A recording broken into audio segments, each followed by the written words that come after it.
तो दोस्तों पिछले एपिसोड के लास्ट में हमने देखा था कि मैच मेकिंग इवेंट का आखिरी स्टेप चल रहा था और अब शिए शे और युआनैन यूही की जोड़ी बन चुकी थी।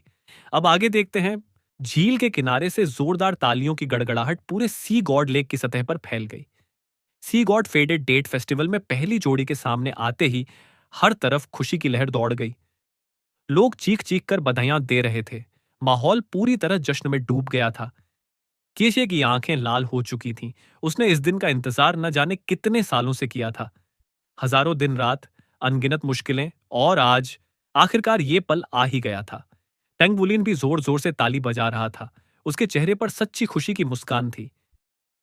बधाई हो तुम दोनों को, सच में, युआनिन और चेचे, बहुत बहुत बधाई। आसमान में छूटे पटाखों की चमक धीरे धीरे शांत होने लगी। गेशे और युआनिन येहुई के नीचे तैरता कमल का पत्ता सुनहरी रोशनी में बदल गया और उन्हें धीरे धीरे किनारे की ओर ले जाने लगा। इस बार न कोई दुल्हन को उठाने आया, न कोई अड़चन। सिर्फ और सिर्फ सबकी शुभकामनाएं थीं। दोनों किनारे पहुंचे लेकिन वहां से तुरंत नहीं गए। वहीं शू लिजी और ये शिंगलान भी खड़े थे, जिन्होंने अभी अभी अपने कपड़े बदले थे। शू लिजी ने थोड़ा शर्मिंदा होकर ये शिंगलान की तरफ देखा। माफ करना सिस्टर सिंगलान, मेरी वजह से हम पटाखे ठीक से देख नहीं पाए। ये सिंगलान ने उसकी मोटी सी हथेली थाम ली, ठीक वैसे ही जैसे बचपन में थामा करती थी। यहाँ के पटाखे बहुत कम थे, मुझे और चाहिए, और वो तुम मेरे लिए लाकर दोगे। चूलिजी की आंखें चमक उठीं। पक्का, मैं श्रेक सिटी के सबसे अच्छे पटाखे लाऊंगा और सिर्फ तुम्हारे लिए जलाऊंगा। बस करो, इतना चिपकू मत बनो। चेचे हंसते हुए बोला। शूलिजी ने उससे घूर लिया। सबसे ज्यादा चिपकू तो तू खुद है। उसी पल सी गॉड लेक के ऊपर लान मूजी की आवाज गूंजी। अगला नाम है टेंगवुलिन। ये सुनते ही चारों एकदम शांत हो गए। सबकी नजरें झील की सतह पर टिक गईं और अनजाने में मुट्ठियां कस गईं। कैप्टन, उनका कैप्टन वापस आ चुका था। वे जानते थे कि अगला पल टांग वुलिन की जिंदगी के लिए कितना अहम होने वाला है। शूलिजी ने धीमी आवाज में कहा, वो सामने क्यों नहीं आ रही और उसने कैप्टन को क्यों नहीं चुना? क्या वो जलन की वजह से है? कीचे ने गहरी सांस ली और सिर हिलाया। नहीं, सिर्फ जलन नहीं हो सकती। तुम गू युए को नहीं जानते। जो चीज उसे चाहिए होती है, उसके लिए वो पूरी ताकत लगा देती है। जब वो पहली बार आई थी, हमेशा बिग ब्रदर के पास बैठती थी। टीम हैंड स्टैक में भी हमेशा अपना हाथ बिग ब्रदर के हाथ के नीचे रखती थी। कुछ तो हुआ है उनके बीच, कुछ ऐसा जो हमें भी नहीं पता। मुझे लगता है बिग ब्रदर के गायब होने की वजह भी शायद इसी से जुड़ी है। युआनिन येहुई ने आह भरी। मुझे भी यही लगता है। अगर आज वो दोनों फिर से साथ नहीं आ पाए, तो वो आगे बोल नहीं पाई। टैंग वुलिन को खुद भी उम्मीद नहीं थी कि उसका नाम इतनी जल्दी आएगा। उसके पैरों के नीचे कमल का पत्ता अपने आप आगे बढ़ा और उसे पुरुषों के सामने तय जगह तक ले आया। जो मुस्कान थोड़ी देर पहले उसके चेहरे पर थी, वो गायब हो चुकी थी। वह सीधा खड़ा था, लेकिन दिल के अंदर तूफान चल रहा था। वह अब 18 साल का हो चुका था। एक पुरुष के तौर पर वह दर्द में डूबकर टूटने वाला नहीं था। दिल चाहे जितना भी दुखे, वह मजबूती से खड़ा रहेगा। कायरता से न समस्या हल होती है, न किसी की हमदर्दी मिलती है। लैंड मूजी की आवाजें फिर गूंजी। पहले टंगुलीन को 3 लड़कियों ने चुना था। अब हम उन तीनों को एक एक करके अपने दिल की बात कहने का मौका देंगे। क्रम चिट्ठी से तय होगा। यिंगमेंग, शुरू करो। टंग यिंगमेंग ने पहला नाम निकाला। वुसिदुओ। वुसिदुओ ने सिर उठाया और दूर झील के ऊपर खड़े तंगवुलीन को देखा। इस पल उसके दिल में आत्मविश्वास था, क्योंकि गू युए न तो सामने आई थी, न उसने उसे चुना था। 3 साल से ज्यादा का अलगाव, क्या वाकई सब खत्म हो चुका था? शायद। उसके लिए अभी भी एक उम्मीद थी। उसकी नजर ड्रैगन स्पीयर गॉडेस नायर पर गई। नायर उससे ज्यादा खूबसूरत थी, लेकिन उसने कभी नहीं सुना था कि नायर और तंगवुलिन के बीच कोई रिश्ता रहा हो। ऊपर से वह अभी सिर्फ 16 साल की थी। वुसिदुओ ने बोलना शुरू किया। वुलिन, बहुत समय हो गया हमें मिले। बहुत सोचने के बाद मैंने इस फेस्टिवल में तुम्हें चुनने का फैसला किया। सच कहूं तो अगर तुम वापस नहीं आते तो शायद मेरा फैसला कुछ और होता, लेकिन तुम आ गए। ईमानदारी से कहूं, मुझे तुम पसंद नहीं थे। मुझे लगता था कि तुम सिर्फ किस्मत के दम पर श्रेक एकेडमी में आ गए। मुझे लगता था तुम हमारे क्लास मॉनिटर बनने के लायक नहीं हो। लेकिन बाद में तुमने अपने काम से साबित कर दिया कि तुम काबिल हो। मैंने हर दिन तुम्हें आगे बढ़ते देखा। हर बार जब मैं तुमसे हारी, तुम मेरे दिल में और गहराई से बसते चले गए। मैं एक कॉम्पिटिटिव लड़की हूं। बचपन से ही सबसे आगे रहना चाहती हूं। मुझे जिंदगी में हर चीज सबसे अच्छी चाहिए, और मेरी नजरों में तुम सबसे अच्छे हो। सिर्फ तुम ही मेरे दिल को छू सके। मुझे प्यार जताना नहीं आता, लेकिन इतना कह सकती हूं कि अगर तुम आगे बढ़ोगे तो मैं तुम्हारे साथ चलने को तैयार हूं। उसके शब्द भावुक नहीं थे, लेकिन दिल से निकले हुए थे। दूर किनारे पर भीगे हुए खड़े लुओ गुइचिंग और शू यूचेंग एक दूसरे को देखकर कड़वी मुस्कान मुस्कुरा दी। अब उन्हें समझ आ गया था उसने उसे क्यों चुना, क्योंकि वह सबसे बेहतर था। लान मूजी ने पूछा, वुलिन कुछ कहना चाहोगे? तंग वुलिन ने हल्की सांस ली। मुझे माफ करना वू सिदुओ, प्यार का ताकत से कोई रिश्ता नहीं होता। मेरे दिल में तुम सिर्फ एक क्लासमेट हो, और मेरे दिल में पहले से कोई है। वू सिदुओ ने गहरी सांस ली। वही है ना? तंग वुलिन की आंखों में तेज चमक आ गई। बिना एक पल सोचे उसने कहा, हाँ। वू सिदुओ ने सिर हिलाया और मुस्कुरा दी। मुझे अफसोस नहीं है कि मैंने तुम्हें चुना। प्यार में भी तुम सबसे अच्छे हो। मैं हार मानती हूं उससे। इतना कहकर उसने छलांग लगाई, लेकिन वह किनारे नहीं गई। वह सीधे पानी में कूद गई और झील की गहराइयों में गायब हो गई। तंग वुलिन उसे जाते हुए देखता रहा। उसकी आंखों में सिर्फ पछतावे का भाव था। लान मूजी ने आह भरी। अफसोस अगला नाम है। तंग यिंगमेंग ने पुकारा, दाई यूनेर। दाई यूनेर का कमल पत्ता आगे बढ़ा। उसकी आंखों में उदासी साफ दिख रही थी। वह जानती थी टेंग उलिन जिस किसी की बात कर रहा था वह नहीं थी। ब्रदर थ्री, उसने भर्राई आवाज में कहा, इतने सालों बाद तुमसे मिल रही हूं। मैं तुम्हें ढूंढती रही, आज आखिरकार फिर से मिले। जब मैंने तुम्हें देखा मुझे पता है मैं कितनी खुश थी। 3 साल से ज्यादा हो गए और तुम अभी अभी लौटे हो। आखिरी बार तुम्हारे साथ मैं थी। क्या तुम्हें याद नहीं ड्रैगन वैली में हम कैसे एक दूसरे का सहारा बने थे? अगर तुम नहीं होते तो मैं आज यहां नहीं होती। मैंने तुम्हें अपना लिया है। तुम मुझे चुनो या नहीं, ये बदलेगा नहीं। मैं तुम्हें इसलिए प्यार नहीं करती क्योंकि तुम सबसे अच्छे हो, बल्कि इसीलिए क्योंकि तुम हो। टैंग वुलीन ने उसकी आंखों में आंसू देखकर धीरे से कहा, यूनर, मुझे माफ करना। तुम जानती हो मेरे दिल में पहले से कोई है। मैं ऐसा नहीं कर सकता। मेरे दिल में उसे जगह मिले हुए बहुत साल हो चुके हैं। बस तुम थोड़ी देर से आई। तुम एक अच्छी लड़की हो। घमंडी प्रिंसेस होते हुए भी तुम्हारा दिल बहुत साफ है। लेकिन मैं अपना दिल बांट नहीं सकता। मैं तुम्हें बहन या दोस्त मान सकता हूं, लेकिन प्रेमिका नहीं। दाई यूनेर उसे खाली नजरों से देखती रही। होंठों पर कड़वाहट थी। उसने कुछ नहीं कहा। वह पानी में नहीं कूदी। वह वहीं डटी रही। टंग यिंग मेंग की आवाज गूंजी, अब हमारी आखिरी candidate dragon spear goddess Nair, अब तुम्हारी बारी है। पूरे सी गॉड लेक और किनारे पर सन्नाटा छा गया। चांद और तारों की रोशनी में झील चमक रही थी। नायर के चांदी जैसे बाल, बैंगनी आंखें और उसका नाजुक सा रूप चांदनी में और भी दिव्य लग रहा था।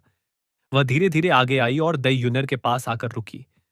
उसकी आंखों में हल्की सी उलझन थी, लेकिन भीतर गहरी चमक भी थी। अब उसकी नजर एक बहन की नजर नहीं थी। टेंगबुलिन चौंक गया। ब्रदर, नायर ने हल्के से पुकारा। नायर, तुम। टंगबुलिन के माथे पर हल्की शिकन आ गई। नायर मुस्कुराई।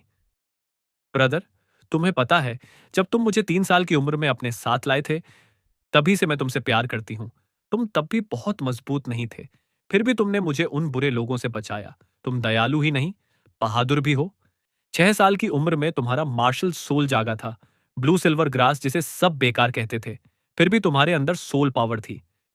तुम सोल मास्टर बनना चाहते थे। बैटल आर्मर मास्टर बनने का तो तुमने सपना भी नहीं देखा था। तुम कहते थे कि बस एक मेका चलाना चाहते हो। उसकी आवाज रात की खामोशी में गूंज रही थी। नायर की आंखों में सिर्फ टेंग बुलिन ही था। उस पल दुनिया जैसे उसके लिए रुक गई हो। वह प्यार से उसे देखती हुई बोली, लेकिन स्पिरिट सोल के साथ सोल मास्टर बनने के लिए बहुत पैसे चाहिए होते हैं। हमारा परिवार अमीर नहीं था। फादर और मदर पहले ही बहुत मेहनत कर रहे थे, इसलिए 6 साल की उम्र में तुम्हें फॉर्जिंग पढ़ने का फैसला करना पड़ा। मुझे साफ याद है, शुरू शुरू में क्लास से लौटकर तुम इतने थक जाते थे कि चेहरा भी नहीं हिला पाते थे। बिस्तर पर गिरते ही सो जाते, और मैं कितनी भी आवाज दूं तुम्हें सुनाई तक नहीं देता। फिर भी तुमने हार नहीं मानी। तुम लगातार सीखते रहे। हर बार अपनी सैलरी में से थोड़ा बचाकर मेरे लिए कैंडीज लाते थे। वो कैंडीज बहुत मीठी होती थीं। उसने हल्की मुस्कान के साथ पूछा, क्या तुम्हें याद है, एक बार मैंने पूछा था, अगर मैं चली जाऊं तो क्या तुम मुझे याद करोगे? टैंग वुलीन जैसे किसी और दुनिया में चला गया। नायर की बातें उसे सीधे 10 साल पीछे ले गईं, अपने पुराने घर में। मेरा सपना है स्टार सी जाना। काले बाल, काली आंखें और गोरा चेहरा वाला एक लड़का अकेले ईस्ट सी सिटी पहुंचा था। दिल में बस एक मामूली सी उम्मीद लेकर एक अनजाने सफर पर निकल पड़ा था। बेकार मानी जाने वाली blue silver grass marshal soul और बस रैंक 3 इनहेरेंट सोल पावर। वह इस विशाल शहर में बेहद साधारण था, लेकिन हवा में उड़ता वो छोटा सा घास का बीज भी अपनी जिद कभी नहीं छोड़ता। जब बाकी बच्चे अपने पेरेंट्स की छाया में थे, वह अपना घर खो चुका था। वो हल्की सी चांदी जैसी गर्माहट उसकी हथेली से फिसलती जा रही थी। अगर मैं चली जाऊं तो क्या तुम मुझे याद करोगे? जरूर, बहुत बहुत याद करूंगा। रात की ठंडी हवा उसके चेहरे को छू रही थी। सीने के बाएं हिस्से से उठती गर्माहट ने उसके होंठों पर हल्की मुस्कान ला दी। दर्द नहीं था, बस यादें थीं। चांदी जैसे बालों वाली वो लड़की कभी उसके दिल से दूर नहीं गई। आज भी उसकी यादों के एक कोने में ढलते सूरज के नीचे उसे ब्रदर कहकर बुला रही थी। मैं टंगबुलीन हूं और मेरा सपना है स्टार सी जाना। अगर वो साधारण घास का बीज एक दिन हरे मैदान में बदल जाए, तो क्या मैं तुम्हारा हाथ पकड़कर फिर से स्टार सी जा पाऊंगा? ब्रदर, मुझे तुम पसंद हो। मैं तुमसे प्यार करती हूँ। नायर की आवाज कांप रही थी, लेकिन आंखों में अडिग संकल्प था। मैं अपनी पूरी जिंदगी तुम्हारे साथ बिताना चाहती हूँ। हमेशा तुम्हारे पास रहना चाहती हूँ। मुझे तुम्हें प्यार करने दो। क्या ये ठीक है? मैं मजाक नहीं कर रही। उसकी गंभीरता ऐसी थी कि टावरशिप पर खड़े एटलस तुलो युनमिंग तक सन्न रह गए। तैंग वुलिन का दिल, जो पहले ही टूट चुका था, और जोर से धड़क उठा। अगर दिल में जगह की बात होती, तो उसकी मां, नायर और वो तीनों की जगह कभी कोई नहीं ले सकता था। लेकिन उसने कभी नहीं सोचा था कि सी गॉड फेटेड डेट फेस्टिवल में सबके सामने नायर ये सब कह देगी। नायर, तुम मेरी बहन हो? नो। नायर ने जिद से सिर हिलाया। मैं तुम्हारी बहन नहीं हूं, मैं सिर्फ तुम्हारी नायर हूं। हम खून के रिश्ते से जुड़े नहीं हैं। मैं अब तुम्हारी बहन नहीं बनना चाहती। मैं सिर्फ तुम्हारी नायर बनकर रहना चाहती हूं। तंग वुलिन का शरीर हल्का सा कांप गया। तंग यिंगमेंग की आवाज कुछ अजीब सी लग रही थी। नायर, समय पूरा हो चुका है। नियमों के मुताबिक मैं तुम्हें आगे बोलने नहीं दे सकती। नायर ने सिर झुका लिया। उसकी आंखों में आंसू चमक रहे थे। उसने दिल की सारी बात कह दी थी, लेकिन उसने यह नहीं कहा, अगर तुम मुझे नहीं चुनोगे तो। वो सिद्धुओं और दई यूनेर की बातें भी टंगबुलीन झेल गया था, लेकिन नायर के शब्दों ने उसके दिल और दिमाग को पूरी तरह हिला दिया था। उसने कभी कसम खाई थी कि वह नायर को कभी रोने नहीं देगा, और आज वही उसे रुला रहा था। नायर, तुम इतनी मूर्ख क्यों हो? फिर भी दिल के किसी कोने में एक अजीब सा एहसास उठ रहा था। जैसा कि नायर ने कहा, वे सगे भाई बहन नहीं थे। नायर वह बहन थी जिसे उसने अपनाया था और सालों तक संभाला था। अचानक नायर ने सिर उठाया और तंग वुलीन को तीखी नजर से देखा। अगर मैं शुरू में चली नहीं जाती, तो तुम्हारे दिल में कभी कोई और होता ही नहीं। तंग वुलीन बुरी तरह कांप गया। वह सही थी। अगर वह कभी गई ही ना होती, अगर वह हमेशा उसके पास रही होती। नायर ने फिर पीछे देखा। वहां वह आकृति खड़ी थी, बांस की टोपी और घूंघट में। लान मुजी और तांग यिंगमेंग की नजरें टांग वुलिन पर टिक गईं। लान मुजी ने गहरी सांस लेकर कहा, जूनियर वुलिन, सच में उम्मीद नहीं थी कि पहली मुलाकात ऐसे बड़े मौके पर होगी। इतनी सारी बेहतरीन जूनियर सिस्टर्स, यहां तक कि हमारी छोटी गॉड्स भी तुमसे प्यार करती हैं। अब फैसला तुम्हें करना है। अनुभव के नाते मैं सिर्फ इतना कहूंगा, जहां फैसला जरूरी हो, वहां हिचकिचाना मत, नहीं तो बाद में और लोग दुखी होंगे। तेंगवुलिन अगर नायर की बातों से डगमगाया न होता तो फैसला आसान था, लेकिन अब वह सबसे ज्यादा नायर को चोट नहीं पहुंचाना चाहता था। मैं क्या करूं? सी गॉडलिक की सतह पर खड़ा टैंग वुलिन पहली बार अपनी जिंदगी के चौराहे पर खड़ा था। अगर उसे पता होता कि ऐसा होगा, तो वह इस फेस्टिवल में कभी हिस्सा ही न लेता। जूनियर वुलिन, कृपया अपना निर्णय लें। लान मूजी की आवाज भारी थी। तंग वुलिन ने पूरी ताकत से सांस भरी। उसका दिल साफ जवाब दे रहा था। वह नायर से झूठ नहीं बोलना चाहता था, और वह इस धुंधली सी उम्मीद को छोड़ना भी नहीं चाहता था। मुझे माफ करना नायर, उसने लगभग पूरी ताकत लगाकर कहा। मैं फीमेल नंबर 17 को चुनता हूं। पूरा माहौल सन्न रह गया। ड्रैगन स्पीयर गॉडेस के आंसुओं को ठुकराकर उसने उस लड़की को चुना जिसने न उसे चुना था, न कभी अपना चेहरा दिखाया था। किनारे पर खड़े सब लोग हैरान थे। जैसा सोचा था, येशे ने मुट्ठी भींच ली। बिग ब्रदर है ही ऐसा।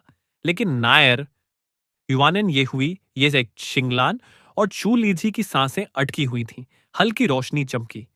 फीमेल नंबर 17 का कमल पत्ता आगे बढ़ा। लान मूजी ने कहा, नियमों के अनुसार अब तुम्हें अपनी टोपी और घूंघट हटाना होगा। उसने धीरे धीरे टोपी और घूंघट उतारा। काले बाल, काली आंखें, एक सादा नाजुक चेहरा। ताई यूनेर और नायर के बीच वह और भी साधारण लग रही थी, लेकिन उसकी आंखों से आंसू थम ही नहीं रहे थे। टंगुलिन उसे देखकर मुस्कुरा दिया। उन आंसुओं ने उसे बता दिया कि उसका फैसला गलत नहीं था। गु युए ने नायर की ओर देखते हुए कहा, तुम्हें उसे चुनने देना चाहिए। नायर चुप रही। गु युए की आंखों से आंसू बहने लगे। मुझे जीतना नहीं है। नायर हल्की मुस्कान के साथ बोली, कुछ चीजें तुम्हारे हाथ में नहीं होती, लेकिन क्या तुम्हें पता है उसे कितनी बड़ी कीमत चुकानी पड़ेगी? गु युए की आवाज कांप रही थी। नायर ने दृढ़ता से कहा, मुझे नहीं पता। मैं बस इतना जानती हूं कि मैं खुद को पूरी तरह उसे दे सकती हूं। टेंग वुलिन उन्हें देखता रह गया। वे क्या बात कर रही थीं? वह एक शब्द भी नहीं समझ पा रहा था। लान मूजी ने कहा, वुलिन, अब तुम्हारी बारी है। तुम्हारे पास 1 मिनट है। सी गॉड लेक की रात अब उसके शब्दों का इंतजार कर रही थी। तो चलिए, आज के लिए बस इतना ही। आगे की कहानी हम अगले एपिसोड में जारी रखेंगे। अगर आपको ये वीडियो अच्छा लगा हो तो लाइक, कमेंट और चैनल को सब्सक्राइब जरूर करें। फिर मिलेंगे अगली वीडियो में। धन्यवाद।